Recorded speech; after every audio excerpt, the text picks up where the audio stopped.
everyone! Welcome to Spill the Beans Podcast. My name is Lester and today kasama pa rin natin si friendly neighborhood Tito na si Paolo. Thank you everyone. Thank you memory keepers. Thank you future subscribers. Once again, it's your friendly neighborhood Tito Paolo. So today is a YouTube talk. No, this is we have a content creator guest. This is YouTube talk, and I'm very happy, no, when I guess mas may parang kindred spirit or mas may kinship yung content towards teddysage. Kasi yung mga guests natin minsan sobrang young. No, yes. Mga in the teens and late 20s, early 20s. Okay, so today we have, ang hirap kasi there's two channels eh. So we'll start off na lang muna with her first channel. So we have Miss K. Chris, no?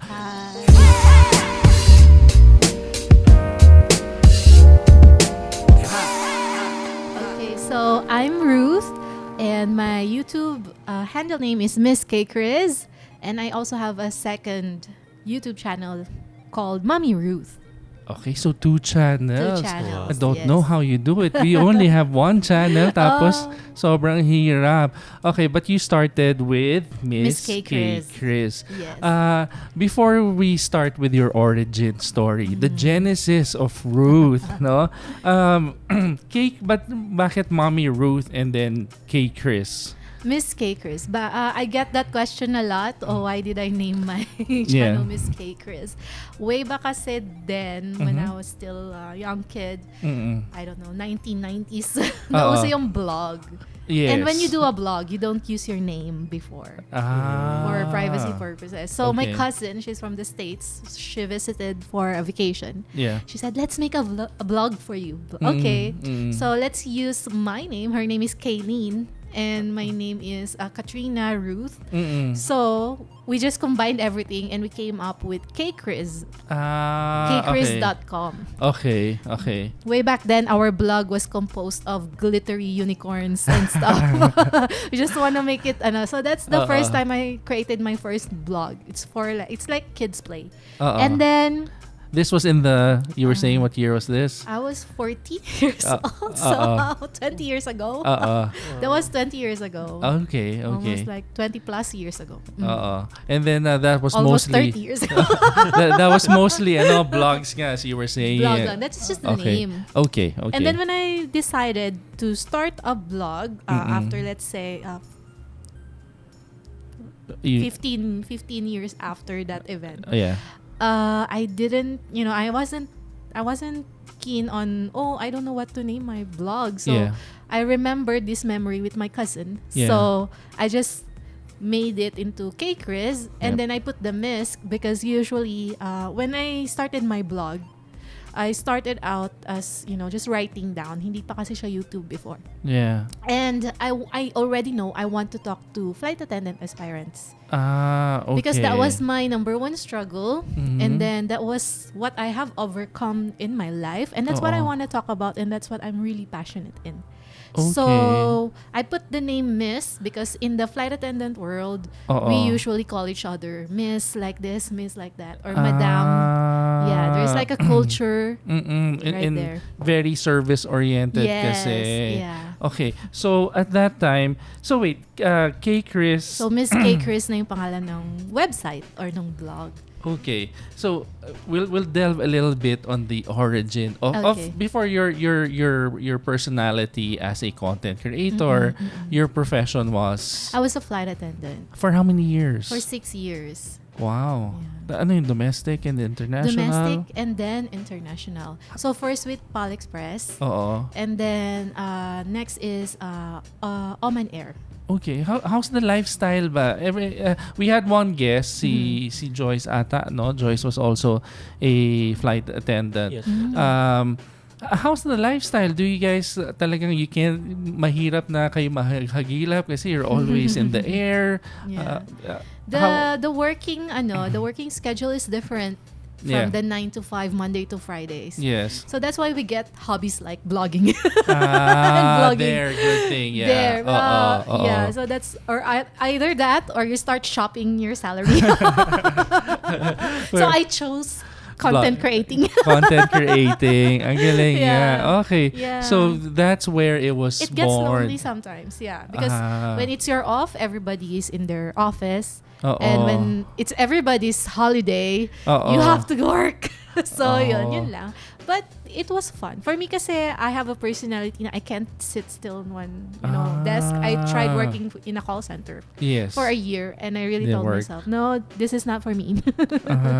Pero I finished in college nursing. And yeah, I wasn't so keen into that. Those days when I graduated 2019, I wasn't too keen on volunteering. Okay. Those days you have to pay to volunteer in hospitals. So for me, I didn't know you have to pay to volunteer. Yeah, because they're so puno na. There's so many graduates. Yes. So I was like not so keen on doing that. So Okay. I started like working in a call center, and then later on, my call center friends are like, "Oh, let's go to this open day." Yeah. I didn't know what an open day is. It's a flight attendant recruitment day. And And then I didn't get it the first time. I actually didn't get my ideal job for the next 8 years. But then I got hired sa local. So sa PAL Express. So that's where I started. Intensive ba ang selection process? Very intensive, very competitive. That's why so many people don't know what to do. Okay. And I was also at loss when I was starting out. So when I finally got the job, I decided that would be my topic. Because I know the feeling, like how frustrating it is not to get the job, and you're like, oh, what's wrong with me? Am I not pretty enough? But can we delve a little bit on that? How intensive is the training? Do you the training? Sorry, not the training pala. The selection and how you're hired. Just to show some numbers, for example, a typical Qatar Airways hiring will attract about 600 to 1,000 applicants. Wow. And they will hire only 15 successful ones. 15? Yeah, 15. Sometimes not at all, just 2 or 3. Wow. It's a 3-day process that you have to go through. What happens in that 3-day? Ano ba yun? May algebra ba? Meron bang geometry doon? Everything is on my channel. Okay, which we will discuss later. Okay, so grabe ang selection process niya. Okay, what are the interesting places that you've been to? Ang dami na niyan, I'm sure. Many places, yeah. I love going to the States, of course, because family's there. Okay. And they pay for everything when I'm there. Oh, wow, that's nice. But for solo travel, I've been to Turkey. I went to Cappadocia. It's my favorite place. I rode hot air balloon. Well, I wouldn't have the guts to do that. It's not so scary. It's not scary, yeah. Especially when they start to light it up, and then you're inside, and then you're. Yeah. and then the pilot will scare you. Oh, we're gonna bump into a mountain, something like that. I was about to get into one, pero I realized I didn't. In Subic or where? Yeah, I think it was just here. I realized I didn't want to die in a picnic basket. I said this is picnic basket because it looks like a giant picnic basket when and then you're like crowded in there, like 20 people. Grabe, pero you're able to do it. Yeah. No, so you weren't scared at all of that. Yeah, one of the factor is that I look into places and I realize it's so much cheaper there. Like in Turkey, it will be like 5,000 pesos in pesos, and in Subic it's like 15,000 pesos. And then I researched na it's the best place to do hot air balloon kasi the weather nga in the terrain is so nice. It's more stable. Yeah, the more naku-convince ko yung sarili ko, especially if it's a bargain, because I'm a bargain person. Yeah, and also of course Paris is always good. Wow, to buy luxury stuff. It's a bargain there. And everywhere actually in the world, my favorite is Italy. It's the food. Why? It's the food. The food is so good. Wow. Yeah. I've tasted the food. I've seen some of the shoes, but I've never been to the place. Dun na lang tayo sa Italianis. It's my favorite place to go. It's not just the food. Maybe it's the ambience.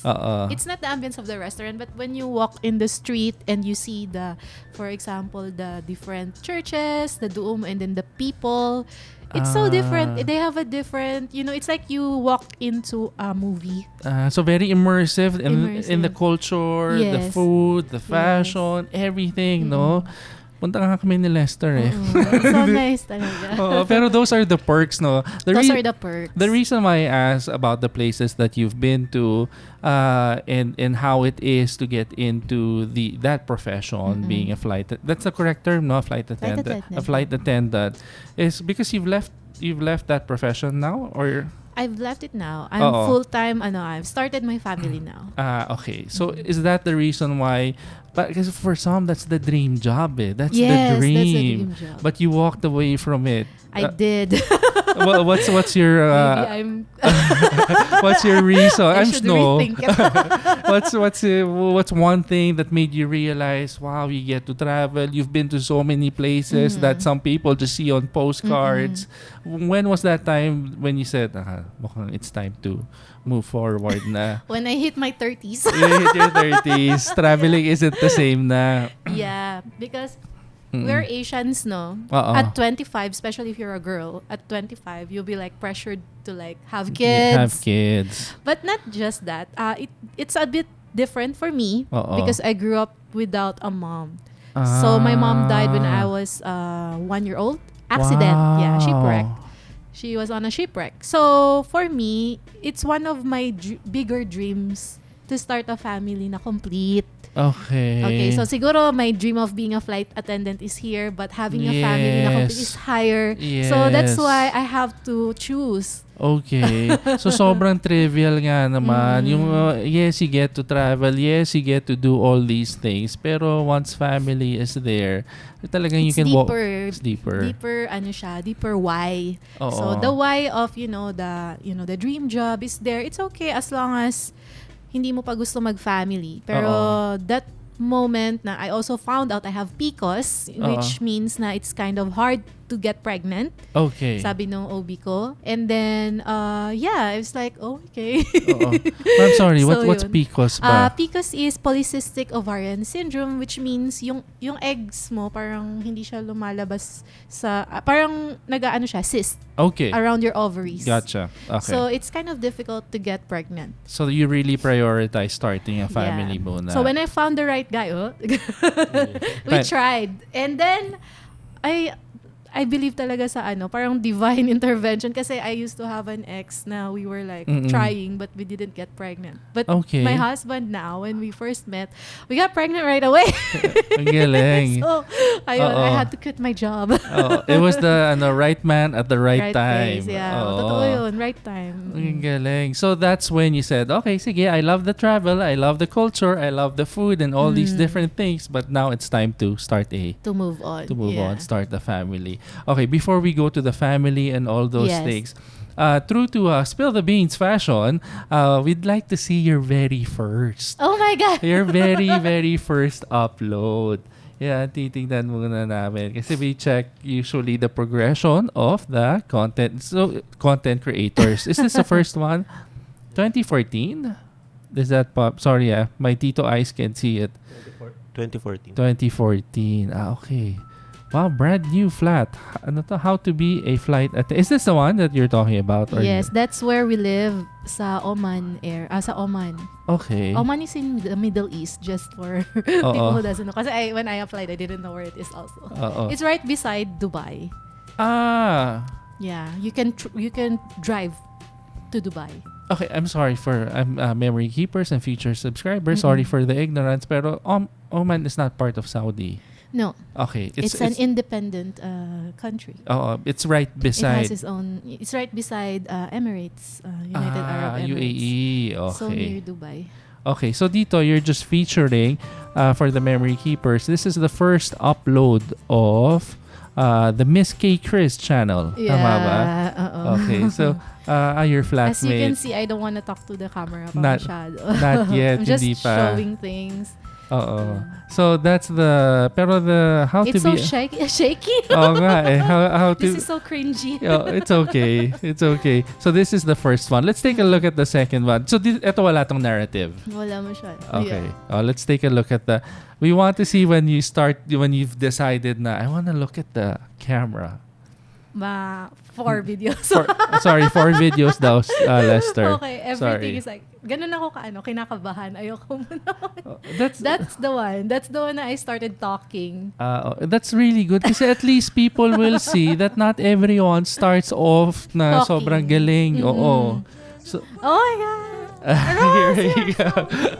At least hindi mo pina-private. At least pinapakita mo. Yan yung inspirational Nakaka-motivate ng ibang tao. At least they see it. So this is the very first one. How to be a flight attendant. If you want to be a flight attendant, you have to be really tall, like a supermodel or something like that. This is September 1, 2014. Yes. Tama ba? Yes. September 11. September 11. I have applied so many times for this position. Wow. Honestly, Yung mga alcohol. Oo nga, hindi ko napansin may mga alcohol sa likod. That's our Bawal kasi yan doon. So, if you go to duty free, it's like collector's item. Even if you don't drink, you just have it. Kasi bawal doon. So, it's a novelty. Okay. So payat pa there. No, but wait, I have to ask. This is the first time you've faced the camera. Yes. You've put it down. Tinignan mo. First time to. Yes. It's not bad.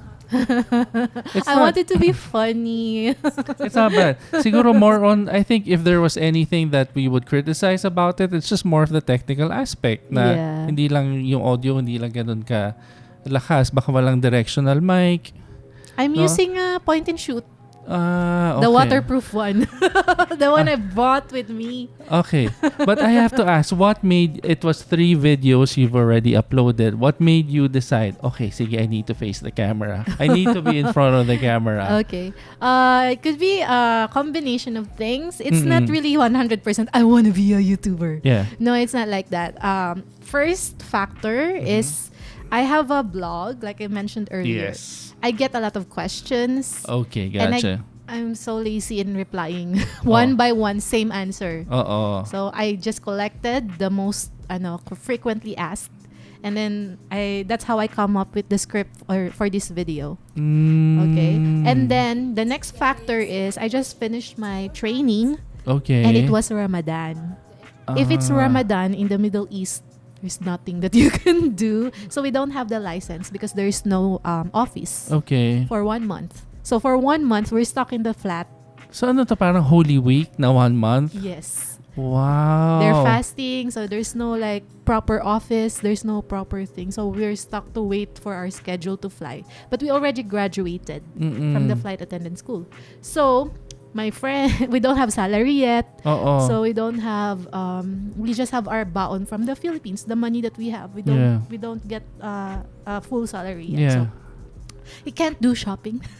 You can't go outside because it's Ramadan. I'm sorry, you can't go outside pag Ramadan. Why is that? There's nothing much to do. Kasi when you're outside, you can't eat in respect to the culture of the country. They're not eating the whole day. So if you go out, usually you will eat, diba? Have fun with your friends. You're not supposed to have fun. You're not supposed to do like movies. There's no movie houses. There's no movie houses. So this is one of the things that I entertain myself. So that's why I also decided, okay, I'm just gonna start my channel na nga. Kasi I've done the vlog already before, but the channel not yet. It was in the back of my mind. So I said, like, maybe this is the perfect time to do it. Okay. To remain productive, that's what you decided to do. Diyan ko pala ililipat ang opisina ng teddysage. No? Kasi dito, once a day lang din kami naman kumain. Nabibisi kami. Diyan na tayo lumipat. Para maging productive. Para maging very productive. Wala pang movie house. Okay. So that's the very first video of Miss K. Chris. Is there a favorite video? Is there a video where you, as you were saying a while ago, that you showed more of the intensive process of hiring? I actually have a series of video of that because the topic is just so comprehensive. There's so many things to think about, and then there's 3 days. So the playlist is about Qatar Airways. Can we look it up? Kahit we delve into a 1 episode na super fast lang. How to be a Qatar Airways cabin crew, Okay. So I had to do so many series of videos.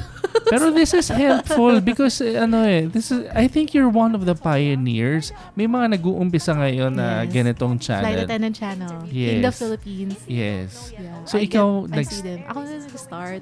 There's already a lot na parang American or different nationalities. Yes. So I took inspiration from them. That's where I got the idea na I can make pala a channel only about, flight attendant, being a flight attendant. Ang galing. We're so, as I always say, we're very lucky kasi we get the pioneers talaga of content creators.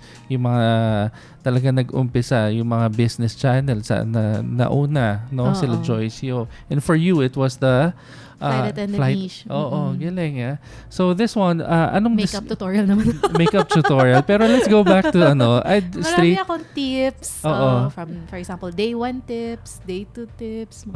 Can we fast forward lang? I just, is there a part there where you show you're actually in the office where there's a selection? I started doing that, but you know what? The aviation is very strict nga na I had to cut it off. I have to put it down. I was called in the office after like 3 years of working for them. They finally found out about my channel. And some parts of it, like get ready with me videos, I showed the uniform, which is very like sa flight attendant world, they don't want. They want only official photos. Parang ganun. So when I was still working as a flight attendant, I always have at the back of my mind na if I continue on vlogging, there's a risk na they would ask me to leave because of it. So I never really showed yung mga different office, how we do. So everything was like on my day off, and everything is like, so that's why nag-focus na lang ako sa tips on how you can pass your own interview.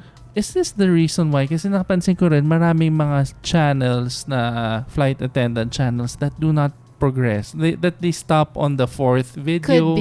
Could be. Like, there's one, I think, Hey Janine with AirAsia. They will, the reasoning of the aviation companies or the airline companies is that security risk. Yes. Maybe a terrorist is watching our video. It could be true. No? Baka mamaya kopyahin yung uniform nyo, alamin yung procedure nyo. Yeah. Okay. So there's actually one very progressive vlogger right now from PAL. Her channel just blew up because she showed everything, like from going to work, after work, the people at work, in the work. Pero she didn't get in trouble for it. She did get in trouble, I heard from, because of course I've already made my connections around, FA community. So somebody told me na she had to erase all those videos showing yung sign in, sign out. Wow. Where PAL flight attendants were getting picked up sa sasakyan. So now she's focusing on lifestyle. Okay. So she started out, this is my life as a flight attendant. Yes. And then when I saw that channel, lalaki yung mata ko. Oh my God, she showed it! Pero she was able... So taboo kasi. She was able to maintain that content for some time. For a long time. Hindi niya tinake down. Now, of course, what I heard, the latest, she had actually published, she had an explanation video I watched, and according to her, the office called her. She just have to take down everything na related sa office, sa airline, which I think is very kind. It's very kind of the airline company to do that. Kasi sa iba, you will get terminated immediately. Yeah, immediately. Okay. I guess that's also one way for the airlines. Kasi kailangan talaga pakiusapan na lang because at the end of the day, they have no jurisdiction over your personal content. Actually, they have. At the contract, there is an NDA. It's specific there. You can't blog. I can't even post in social media. Okay. With my uniform. Pero you see it happening all the time, right? People post with their uniform. Oo. But sa mahuli lang. Okay. Now, sa matawag lang sa office. I get it. You learn something new every day talaga. Kasi you cannot compromise the passengers. You can't compromise commercial flight. And definitely at the end of the day, if you show them the uniforms, the procedures, someone can just go, and try to imitate and then be... safety first. Safety first, oo. So, with my channel naman, I was able to find a way na I wasn't violating anything and I was able to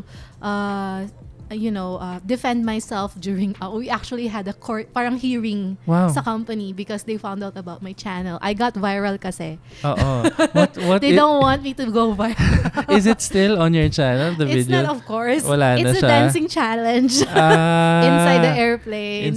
With my uniform. It was like a tuwaan. Okay. And then that video got viral in the Middle East. And I don't know here's atin. Pero so that's the time na parang they got my attention, got suspended, and then there's a hearing. Okay. But then during the hearing, I showed na this channel, that's just one off. Yes. I was showing the uniform. But everything else, I was talking about Qatar Airways, which is not our company. Okay. So parang nagka-arbitration, nagka-arbitration pa kayo na, grabe na. Ang strict siya, pala. medyo risky, Sobrang strict. Okay, sige, before we delve into other things, for the sino ba yung person or personality na tugma sa pagiging flight attendant? If some people are thinking that, can I be a flight attendant? Who's someone who should apply? Kailangan pa sobrang extroverted? Kailangan talagang thick skin because you're in the service industry?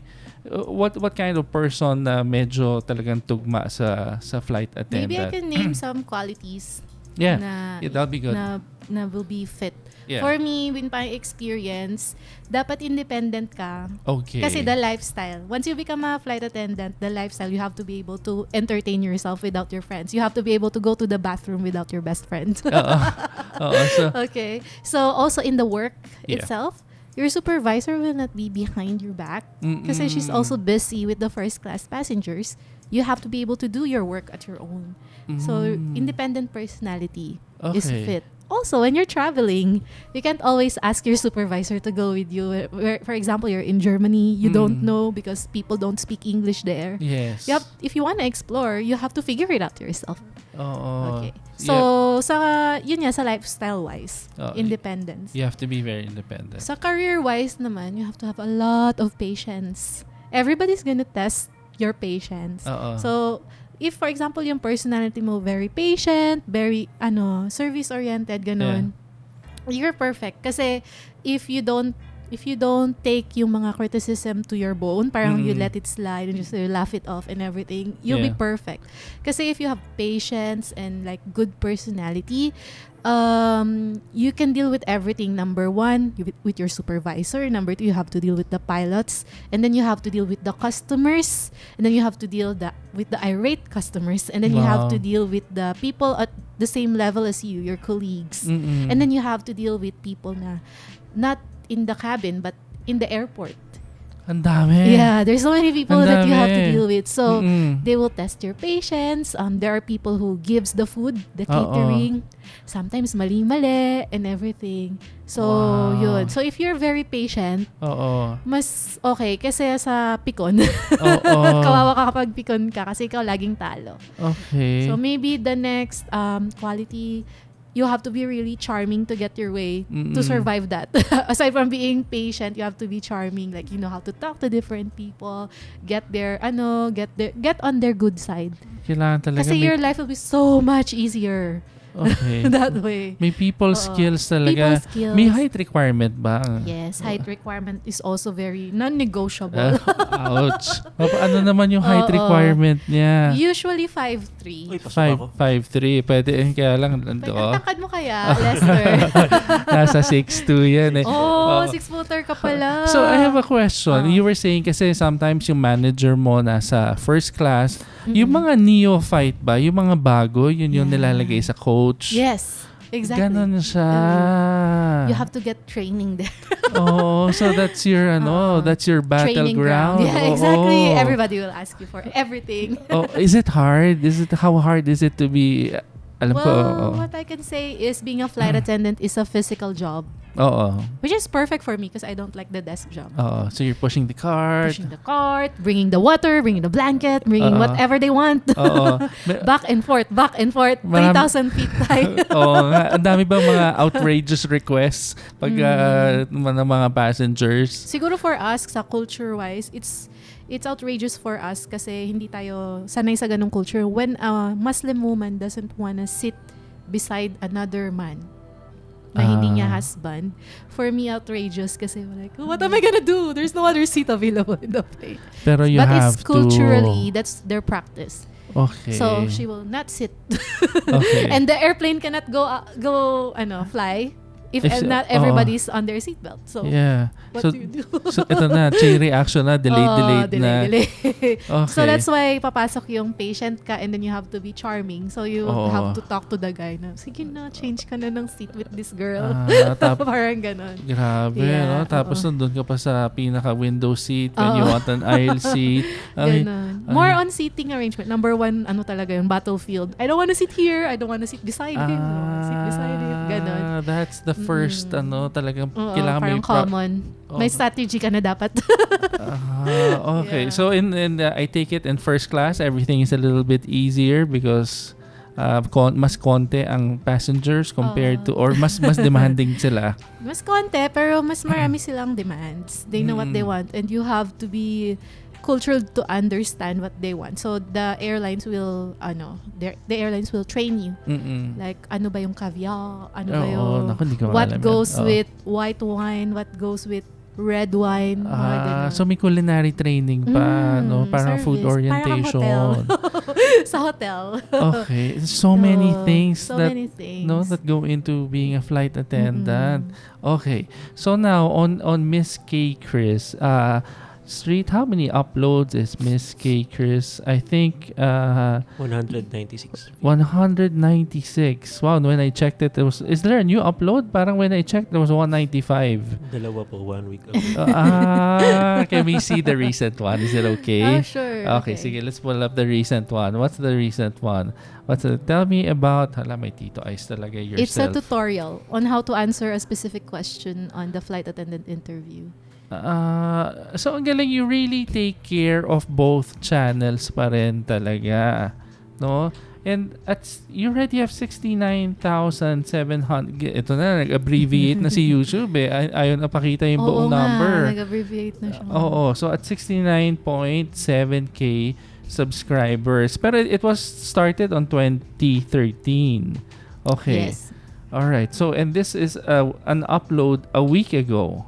Yeah. Okay, so this is the answer to a specific flight attendant interview question. Tell me about yourself. Yeah.